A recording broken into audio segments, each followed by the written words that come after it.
So, Sophie, Jeremy, you guys have been going through a lot for the past couple years. Why did you Right. guys decide to speak on camera now? We're finally able to. Yeah. I mean, what people don't realize is, for 3.5 years, I'm fighting this case, and I can't risk saying anything publicly that could potentially be used in a detrimental way in my case. So it was just a matter of waiting. So, now that we've gotten to this point, what is the one thing that you want people to know? I think the main thing is the understanding that the oddities community, as it's called, isn't an egregious thing. It isn't as demonized as the normal folk make it out to be. I think once upon a time we had a very great relationship with death. We kind of honored the dead in a very different way. We looked at it as in a very different way. And as we kind of moved more towards our more modern approach to funerary laws and all that, we didn't have that same sentimentalness that we used to have. We don't keep mementos of people with us after they pass. We don't wear hair like we used to from the deceased ones that have passed. But it doesn't mean that practice isn't still ongoing in the world. It's very obscure to us in America, but it's not uncommon in other countries. So, I want to start with the most recent development, the arrest of Jonathan Gerlac. You guys had been clearly posting on Facebook and stuff like that. Could you explain to me and explain to everyone the connection between you guys? Okay, so there really is no connection directly to us at all. I never did business with him. Sophie never did business with him. At one point, I want to say in late 2023, he had reached out asking about the price of a medical skull that I had posted. Other than that, the connection didn't come, and this is where things get very convoluted. The connection didn't come until I found out that my ex-wife had sold my entire museum collection off the radar. Um, I had seen a couple items pop up for sale that I knew were mine. I took her to court. Under oath, she stated that the FBI had confiscated all the human remains in the house, which didn't make any sense because there was, none of that was illegal. And we had the receipts from the FBI to show that they weren't confiscated. Yeah. And so, like, as that unfolded, it turns out that she knew Jonathan Gerlac and they were friends. They had known each other for years. And he had been the one to broker a very quiet deal between her and another individual. And, she had to keep it quiet because dissipation of marital assets in the state of Pennsylvania is, at the very least frowned upon. So that is where he and I have any connection, and Sophie's connection is just because of me. So it's very distant, but, there's a lot to unpack there. When you first heard about his arrest, what was your reaction? Shock. It was an extreme headline. Yeah, I was actually out walking the dog, and Sophie's like, Jonathan Gerlac was just arrested, and like it took me a second to like remember why I knew that name, and I'm like, oh wait, that dude that like helped her screw me over, and I'm like, good, I'm glad he got arrested. What did he get arrested for? And then she's just like, 100 bodies, and I'm like, wait, what? And like, and I started deep diving. I'm like, that's insanity. So, as we move forward, you guys have been a big part of the oddities community, and your case and this case now, I don't want to, I think maybe the best way I could describe it is kind of cast a macabre, has really put the macabre of it in focus. Um, when you guys explain to people why you do what you do, what do you tell them? We believe in the conservation of antique medical specimens that were originally donated to the medical industry to be used as education. Once they were no longer used in the medical industry because we switched to composite material like plastic skeletons, these skeletons were left in warehouses and were now deemed antiques. So we kind of take it upon ourselves to make sure that they are restored, repurposed for education, and just conserved for the fact that that is what that person originally wished for their body to be, used in. And for me, whether you're talking about an antique femur bone or an antique heart in a jar, all these things to me are about preservation, conservation. I mean, like, it's still history. It doesn't have to be history that makes you comfortable, but it's still history. And what happens to a lot of these items when nobody wants them anymore is they're literally just destroyed. There is no putting it to rest and things like that. They're literally destroyed and thrown away. And to me, that's, if you want to talk about ethics and what the person wanted and consent and things like that, to me, it's far more respectful to keep them around. And like, I will restore wet specimens. I'll bring them back to museum quality. I'll take old wet specimens and I'll plastinate them, which is a way for modern students to use these same materials in a much safer setting because there's no formaldehyde, that you can handle them barehanded. There's no smell. So it's like, to me, for me at least, that's what's important about it to me, is there's so much more use in these things. These people did leave their bodies, so why, when one kind of preservation or one way of teaching falls out of favor, why would you just dispose of them like they were nothing?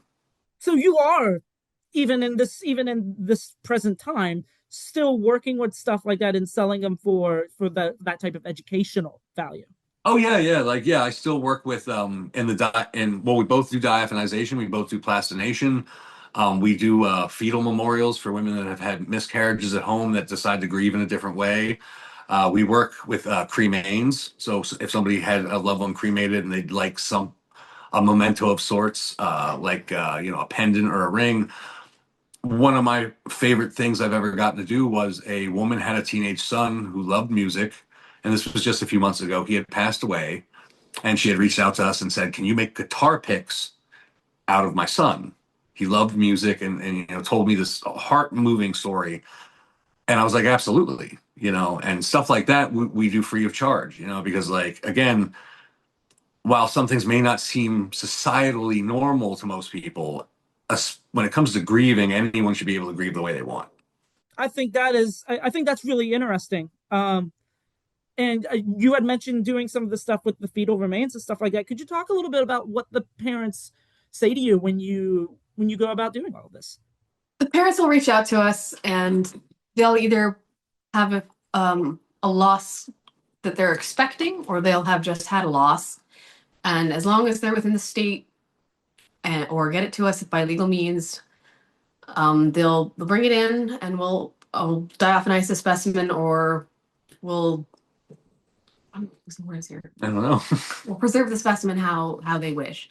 A lot of the times, obviously, when somebody has a loss, there isn't something substantial to work with, but we always tell people, no matter what, we're going to find a way to use what you give us to make something to help you, recover from grief. And usually when they reach out to us, it's because the idea of burial or cremation to them doesn't sit right.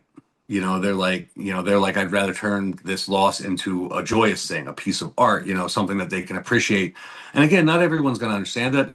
Not everyone's going to agree with it, but each mother individually has their own reasoning for it. And, I don't think anyone should judge that reasoning. And that when they come to us, they're looking for something different. They're looking for something that isn't the norm, because they feel the norm is, if you bury your infant or cremate your infant, some people feel like, I didn't get enough time to say goodbye. I didn't get enough time to mourn that loss.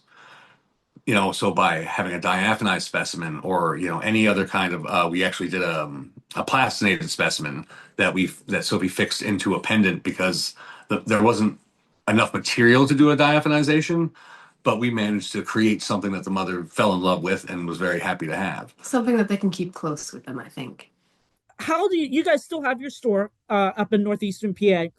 How do you go about acquiring your merchandise? When you say merchandise, are you specifically asking about human remains? Because Yes. obviously our store is far more than just that. A lot of people don't seem to understand that. And I think there is. Okay, so let's split it up. Talk about what you guys sell, and then how you acquire some of the human remains. Okay, so when it comes to curiosities, it's natural history, vintage taxidermy, antique funeral and mortuary items, religious ephemera, pretty much anything old and weird in general. You know, I mean, it's a very broad umbrella. Um, and of course, human remains, human osteology, things like that fall into that category. Uh, Specimens can be found a million ways. There's osteology warehouses, which Sophie actually runs one of the largest in the world for a doctor. And you know, his what he does is he goes out to these warehouses from old companies like Kilgore International, Clay Adams, all these old skeletons, and he buys them up. And if it's a full skeleton, cool. If it's not, you know, Sophie and I will either try to repair it, rewire it. Sometimes things are too damaged to do anything with. Other times it's just loose bones. But, you know, there's a paper trail there. This is all legal. When it comes to any kind of wet specimens, again, Google is your friend. You know what I mean? It's not hard to find an auction house in, you know, England that happens to be selling off a bunch of wet specimens from an old college that's closed down. You know what I mean? Doctors' estates. Doctors' estates are I mean, I can't tell you how many times a doctor has passed away and I went to an estate sale and I found a human brain, a jar of human skin, you know, old medical tools, you know, just all kinds of that stuff that fills that, you know, that category. And again, it's not illegal to do that. You know, like there is no law in the books that says you can't buy or own that other than a few state laws and regulations. So, I mean, there are more human remains available on the open market legally than probably taxidermy. So when everything broke several years ago, and you were in your house was raided in Cumberland County, and everything that happened there, what was your first reaction? Well, my first reaction when I heard about it was wow, because I don't even live there. You know, that was a big one. My ex-wife had me removed from the house. 10 days, we had a hearing 10 days later. I agreed to a PFA without admission because, like, at that point, I was done with the relationship. And it wasn't until after that was officially filed, then suddenly, you know, she found these body parts and buckets in the basement. What most people never reported was that I wasn't even living there for almost 2 weeks. And we do have the tracking number of packages that came with specimens for the museum. They arrived during the time Jeremy was not living there And somehow went from the porch to the basement in buckets. in buckets. So that was going to be one of my questions. Was police claimed that there were 4-gallon buckets of, like, Home Depot buckets of all of these body parts, and you're basically saying, if I'm correct, that those were things that you didn't put in there. No, I wasn't even living there. How could I put them there? You know, you're gonna if anybody doesn't believe that, you're gonna tell me that she didn't go in the basement to do the laundry for like 10 days, 11 days, and didn't notice these buckets. You know, the fact that the call came in a day after the PFA was finalized and like she knew I couldn't come back, that's a bit coincidental. You know, the fact that I provided police with a tracking number that showed the box was delivered to my front porch at a residence where I did not live anymore. How did that package get into the basement? You know, these were questions that I asked at the time because by the time the police talked to me, that, you know, they had already been in the house. All this had already happened. They just showed up at my new door and they're like, "We got to talk," and that's how I learned about it. So the allegations were that, and I don't need to explain them to you, I'm just saying in general for others who don't know, is that you were buying and selling remains that were stolen. Did you know that they were taken from Harvard and the Arkansas mortuaries? So let's backtrack again because again this gets very convoluted. Yeah. So in the Arkansas with the Arkansas woman, she had reached out to me. She's like, I work for this facility, this institution, da da da da. When the cadavers are no longer being used, you know, when they've been used as much as possibly can be used, they're incinerated and they're disposed of. There was never talk of they go back to families, anything like that. And if you know anything about the body broker industry, this is not uncommon. You know, a lot of people were like, well, if somebody hit me up and tried to sell me a human, you know, a human heart, I'd have questions. I'm sure you would, but in this industry, and you know, and which kind of bleeds into the body broker industry, it's very common, you know, for old medical specimens to get released to the public. So there was nothing I didn't think much of it, you know. And she in no text, WhatsApp message, Facebook message, email, in none of our transactions is it ever discussed that this is illegal, that she's not allowed to do this. There's none of that at all, ever. It never has been. My ex-wife and her were friendly because my ex-wife at the time was going to school to be a mortician, and obviously this woman was a mortician. So I don't know if in their conversation something was said that allowed my ex-wife to know things weren't on the up and up, and she never came to me about it because obviously her intentions weren't that great. And then from there, the police show up and they're like, "We got to talk about your collection." And I'm like, "Okay, what's up?" And they're like, "Some of it might be stolen." And my head was spinning. I'm like, "What would be stolen? What would be stolen?" And they asked me if I knew the woman in Arkansas, and I was like, "Yeah." Like normally I don't trust police, you know what I mean? But I really didn't see. I talked to them because I'm like, nothing I'm doing is wrong. Like I'm not breaking any laws to my knowledge. Like, what's the issue? So I was very quick to be like, "Yeah, I know her. Yeah, I've bought some items." Um, I explained that the majority of those items were being used for plastination experiments because I was trying to create uh, a room temperature method of plastination. So even there, I was still using these items for what they were originally purposed for, science. Um, Very minimal pieces were ever sold, and the ones that were sold were only sold to help fund new vacuum chambers, ice traps, compressors. And again, there was nothing ever said about that this was illegal. So as that spiraled, my ex-wife, and I have the documents for it. There's things in the discovery, which was 2.5 million pages that aren't public, but I have them. She talked to the FBI when they got involved, and she gave them a list of names of people that she knew that I'd worked with. And out of those names, through the FBI investigation, it turned out that two people I had bought something from, and they had bought it from Harvard. Neither of these people ever told me anything came from Harvard. And when somebody's just like, "Well, how couldn't you know?" I'm like, "Listen, if you were doing something illegal, are you going to tell the guy you're selling it to who your supply is, where it's coming from? Of course not. I mean, that would be stupid. And you never need Harvard. Yeah, and I never knew Cedric Lodge. We were never even Facebook friends. I didn't know who he was, what he looked like. I had no connection whatsoever to him. I only learned about him as the case continued to progress, and I started learning more and more through the discovery. I'm like, "Oh, so I bought this from this guy, and apparently he bought this from him." I'm like, "Okay, now it's making sense." But the media made my face the entirety of Harvard, which I never understood. I wasn't able to speak out about it publicly due to the case. Couldn't jeopardize my case. And yeah, so that was about where that went.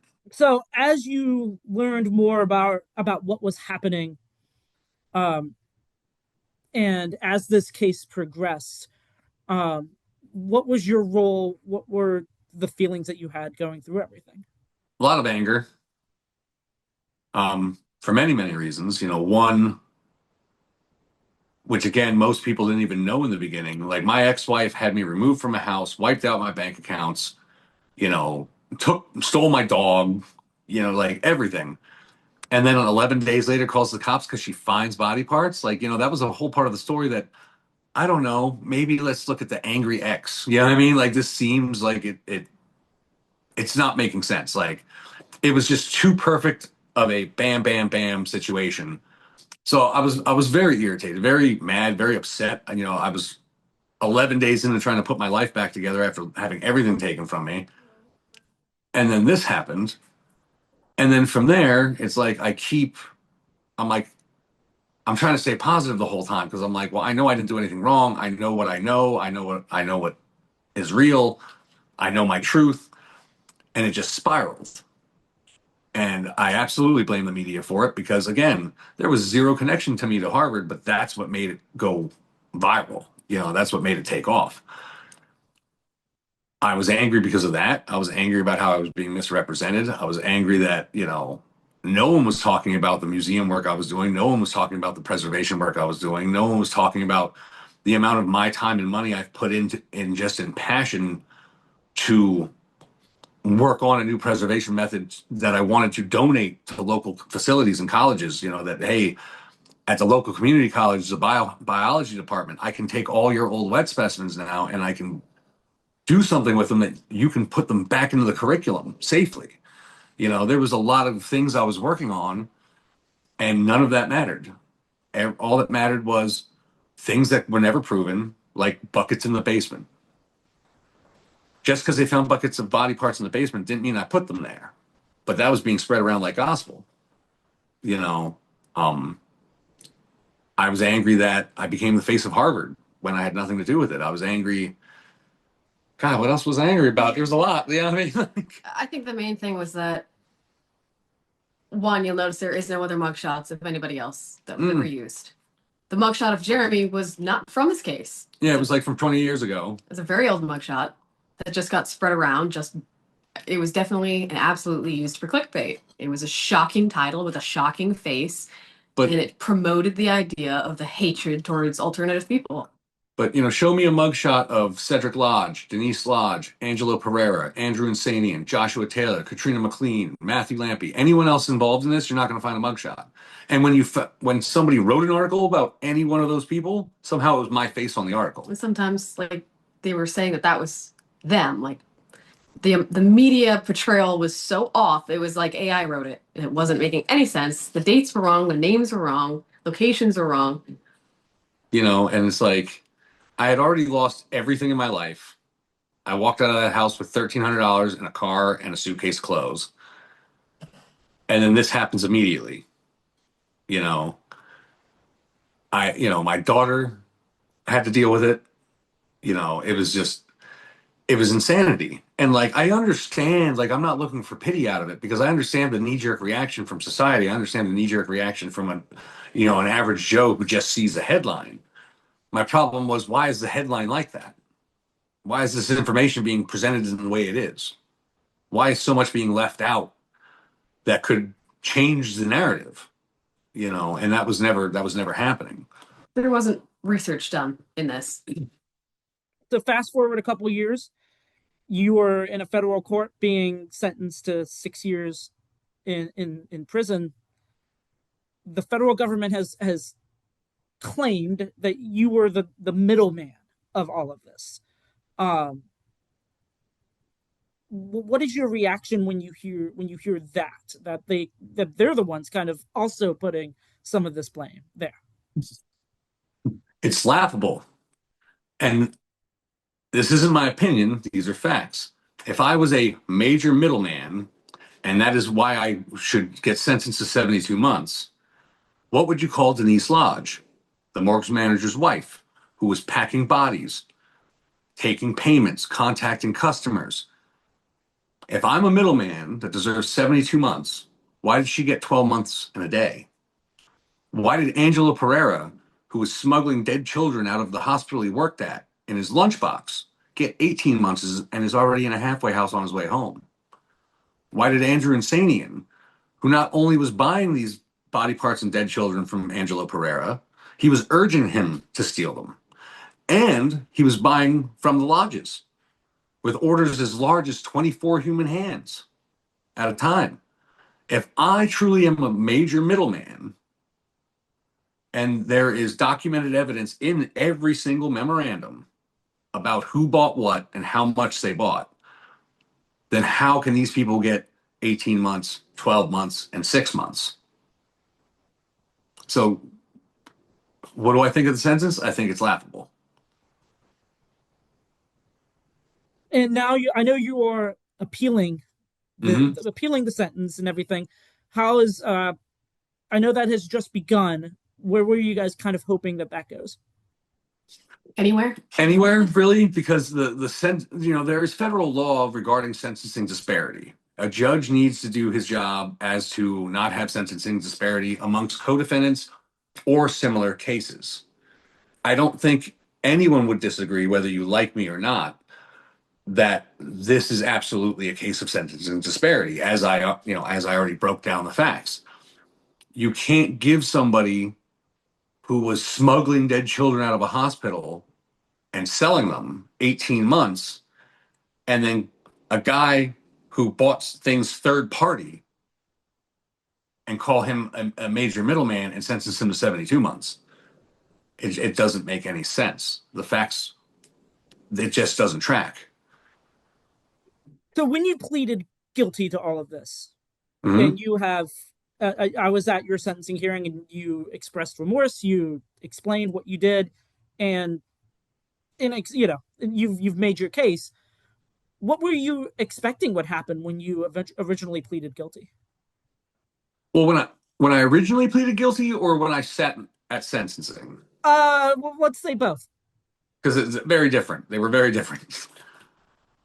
When I pleaded guilty because I wanted it to be over. I'm already putting my life back together. My ex-wife has completely screwed me. I know that she's behind all this. So I'm just like, okay, here are my options. I can go to trial, which I had thought about doing at one point, and I was told directly by the DA, and I'll paraphrase, but it's close. It is my constitutional right to go to trial, but it is their right to tack on more charges if I do. Because the idea there is, if I have two charges and I decide to go to trial, they could tack on wire fraud, mail fraud, money laundering. Now, these things most likely would never stick, but it's a lot harder to get 6 not guilties than 2 not guilties. So like the goal from the government's angle there is that you trump up the charges and at least something will stick. And as long as something sticks, anyone who's been in the judicial system will tell you the exact same thing. They will hammer you if you get a guilty plea. So that was the number one reason I was iffy on going to trial. Again, the media, my face was everywhere from Pennsylvania to Tasmania. I didn't feel I'd get a fair shake. And finally, I was just tired. I'm like, I just want to put this behind me. I'll take my licks. Whatever they want me to do, I just want to be done. I want to get back to life. So at the time, I believe my sentencing guideline range was just under 2 years, if I remember correctly. And then we had the pre-sentence report, and certain factors in that dropped my guideline range down to 10 to 16 months. And then we continued to make objections.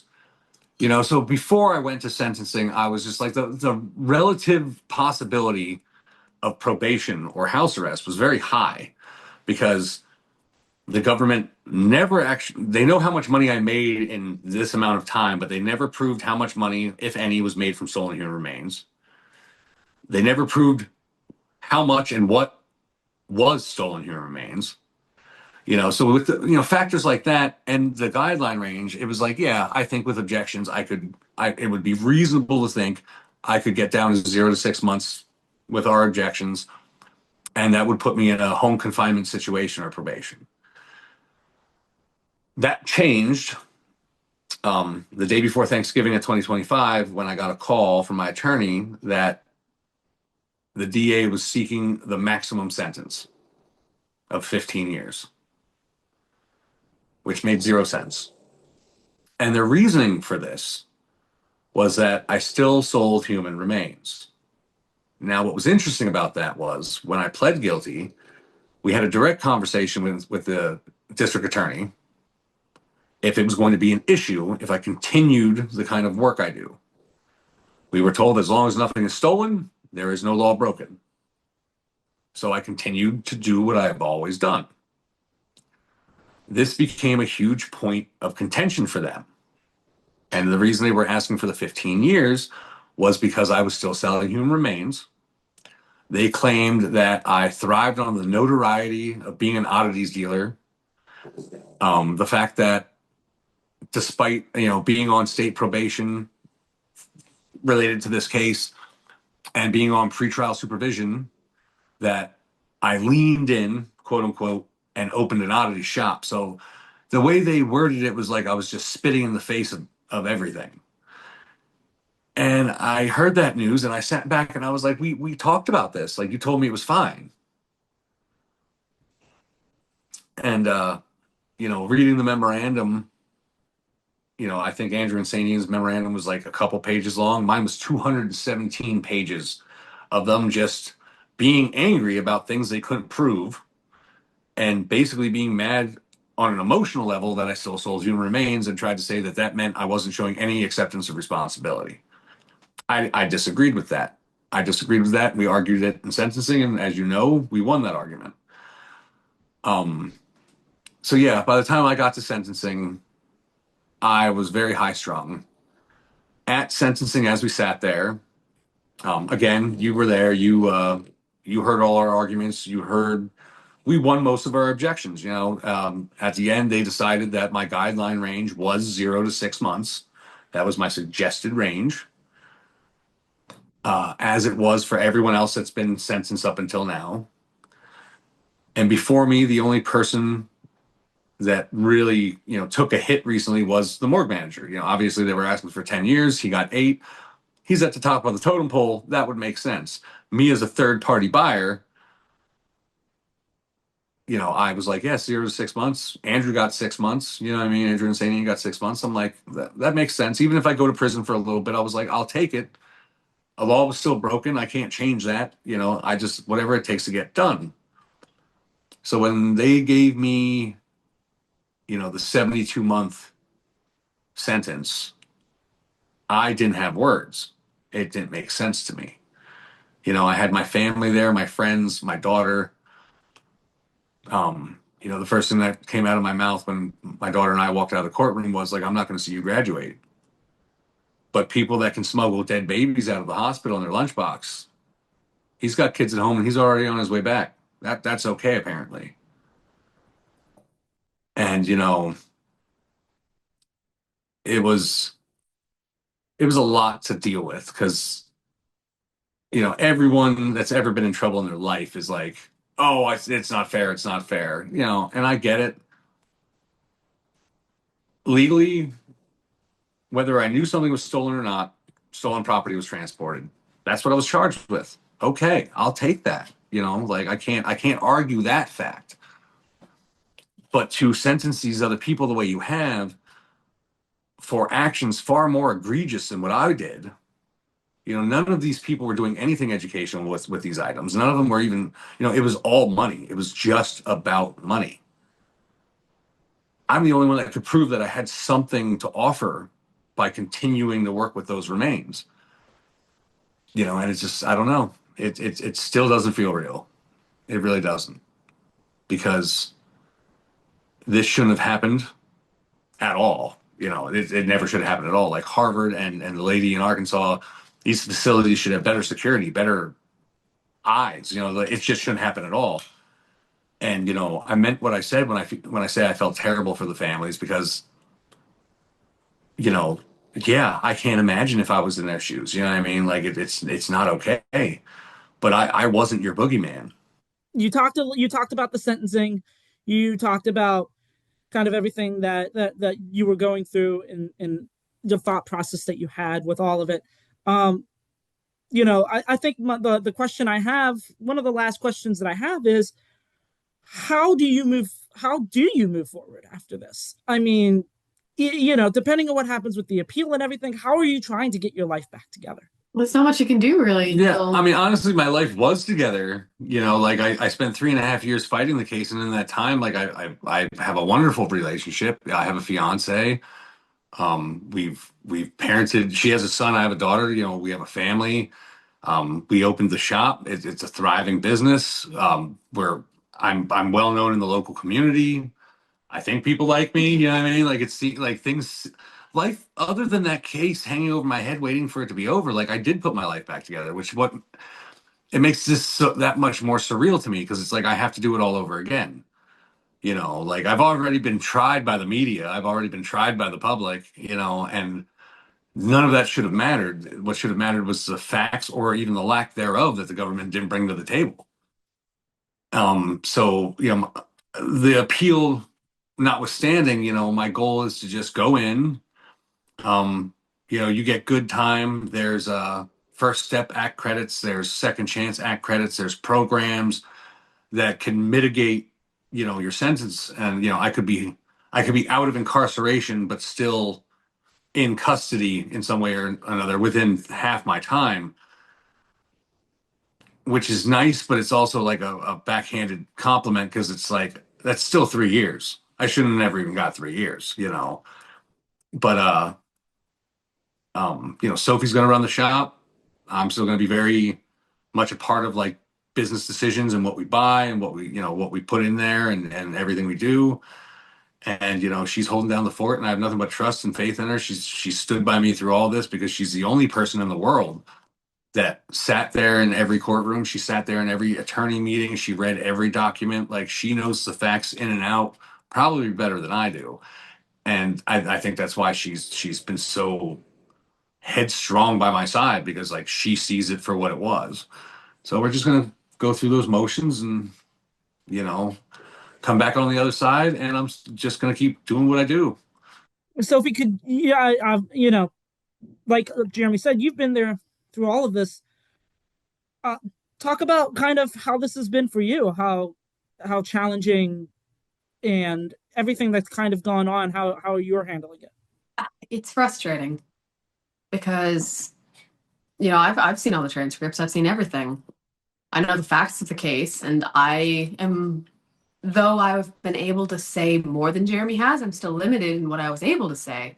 So I could defend him all I want, but I couldn't put those facts out there yet. So it was frustrating, and it's hard not to get emotional with people because you have to look at it from the perspective of that is what the media pushed. The the whole of what they had as factual because they couldn't see it either. So trying to face, the swarms of people that were angry and upset about these human remains without really knowing the truth of how they were obtained or the fact that What the purpose was behind what I was doing, or like that human remains aren't illegal to own, that it's not some just twisted satanic thing that people have them. It's just been a fight really to put that narrative out there that what we do is out of a restorative and conservational effort. It's not grave robbing. So it's been very up and down with no end in sight. And then when we think there's an end in sight, that like I get sentenced, and then dude's grave robbing hundreds of bodies, and I'm like, and there's a connection somehow, and I'm like, my God, yeah, it doesn't seem like this is going to be over in our lifetime. I think this kind of has become our life. I do want to bounce back to the sentencing. I do have one. I want to ask one more question. I know you can't speak to the people affected, and I understand that part. When you heard some of the impact statements, though, what was your reaction when you heard some of that stuff? it was it was a 50-50 between genuine sympathy and a lot of frustration. Reading some, because I've read all the victim impact statements, not just what was released in that day in sentencing. And some of these people, like, of course I felt for them. I absolutely felt for them. The frustration, on the other hand, came from the fact that some of these people didn't even realize that I wasn't the one that stole their loved one. I think a lot of people thought he was the morgue manager of Harvard. I mean, some of the victim impact statements even said, "Why would Harvard hire a man that looked like that?" So even unfortunately for both me and the victims, the media and the information they provided in such volume skewed even what the victims knew, what the truth, that what they thought was the truth. So I didn't blame them one bit for it. They were being, this was in their face for 3 years. Like, I couldn't blame them for not making sense of it. But it was very frustrating because if the media hadn't done that, I think things would have been different. Like I said, there was one person that was like, I need $1 billion for pain and suffering. There was somebody else that was just like, why would Harvard hire a man that looked like that? Jeremy Pauley stole my grandmother. And like, these were things that were written in these letters. And I'm like, what are you talking about? That's, in the actual case files, that's obviously been disproven. So I felt bad for what they've been through in general, but I also felt bad because they never even got the truth. Yeah. They were angry and they were being force-fed a narrative, and then they reacted to that narrative. And you can't blame them for that. Yeah, exactly. Like I hold no ill will against them for that. I just wish things had went different. Um, and why I haven't spoken to anyone directly, because I can't, I'm not allowed to.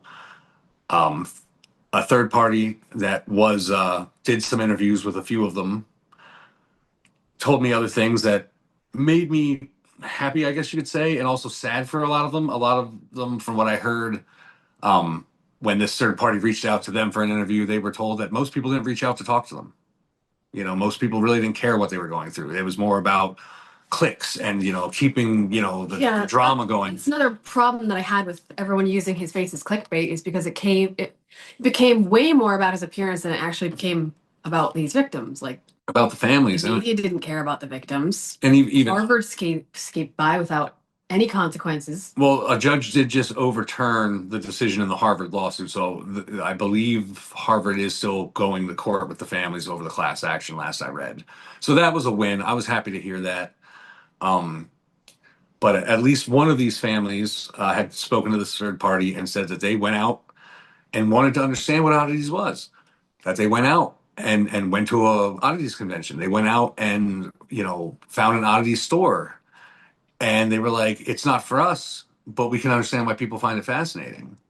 So it's just like, I hope the best for those families. And I hope that they win against Harvard. And I think some of the bigger issues here are held accountable and get handled.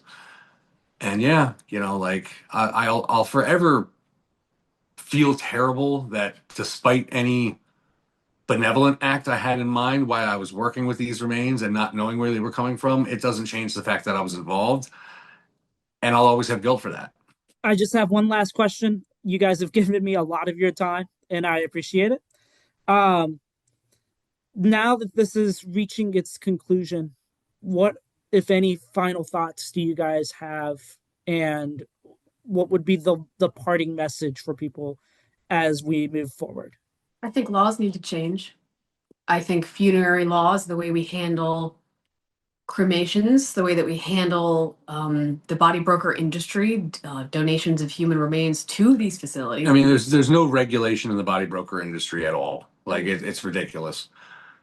I agree with her. A lot of people in the community that are collectors are worried about like a blanket ban, and I don't think that's the answer at all. I think more stringent guidelines and regulations in certain fields would absolutely prevent this from happening. I feel better facility regulations. Even how Harvard handled their morgue. He's doing this unchecked for years. No, how don't you notice this? That there's a problem there bigger than what happened. Because how often did this happen before? Yeah, there's no shortage of cases of funeral home and mortuary, and issues. Even regarding what Sophie actually was having a conversation today at the shop with a customer. There's no shortage of legal human remains. So a blanket ban would what purpose would that serve? Because there's no shortage of legal human remains that could be acquired for ownership, research, education. Like, so people stealing, whether it's grave robbing or out of a mortuary, this is all simple greed. Like, because, well, if you pay $0 for something and you sell it for $1, you have made money. And I really think that's where the problem stems from. It's not the collectors. Some of the nicest people I've ever met in my life are oddities collectors that may own a human bone, and it's not the witchy goth kid coming into the shop every day. It's old ladies. It's your bank teller. It's your kid's softball coach. What I mean? It's not the people that you think it is. It's normies. It's the people that are complaining about this look the same way as the people that actually keep it in business.